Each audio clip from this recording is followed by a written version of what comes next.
naitwa Grace Mkune. Natoka Evai. Evali Emativi. Mimi na mtoto yangu alipotea kama ako kwa njia anatembea. Si kujua mahali alifuatia njia ta. Nasikia mbaya kwa sababu huyo ni mtoto wangu wa kwanza. Ni yeye ananisaidia kazi kwa nyumba hii. Natafuta lakini sioni. Nilipika kwa polisi. Nilienda huko Makada, nilienda huko Mbale. Kwa sababu alipotea huko Malagoli. Alikuwa tu anatembea, tunakuja tu na yeye. Kulikuwa tunatoka na yeye kutembea. Alafu alitembea haraka akiniacha nyuma kabisa. Kama alikuwa amefika kwa njia nyingine, kama alienda kwa kona, nisi kumuona mahali alipitia.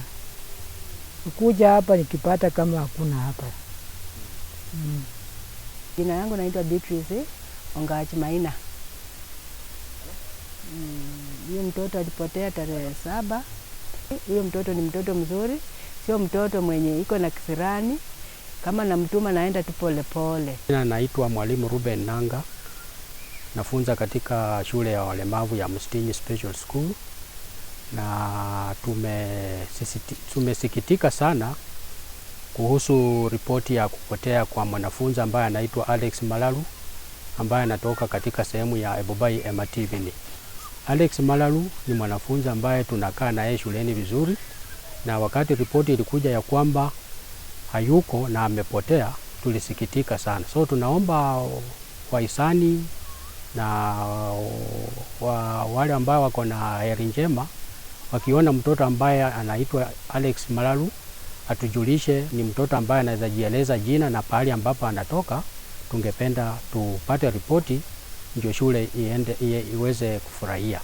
Naitwa Jason Opulu, mkaaji wa Emativini sublocation, ambapo kijana Alex Malalu alitoweka. Nifikirie mama alinifahamisha siku ya jana, tukajaribu kutafuta huyo kijana, akasema ameona mwili, wamesikia mwili imetangazwa, tukaenda tukaangalia Mbale mochari, hatukupata kama ni yeye, tulipata ni mwingine. Kwa hivyo naomba tu kama kuna yeyote ambaye atamuona, wasimdhuru, afadhali wapige simu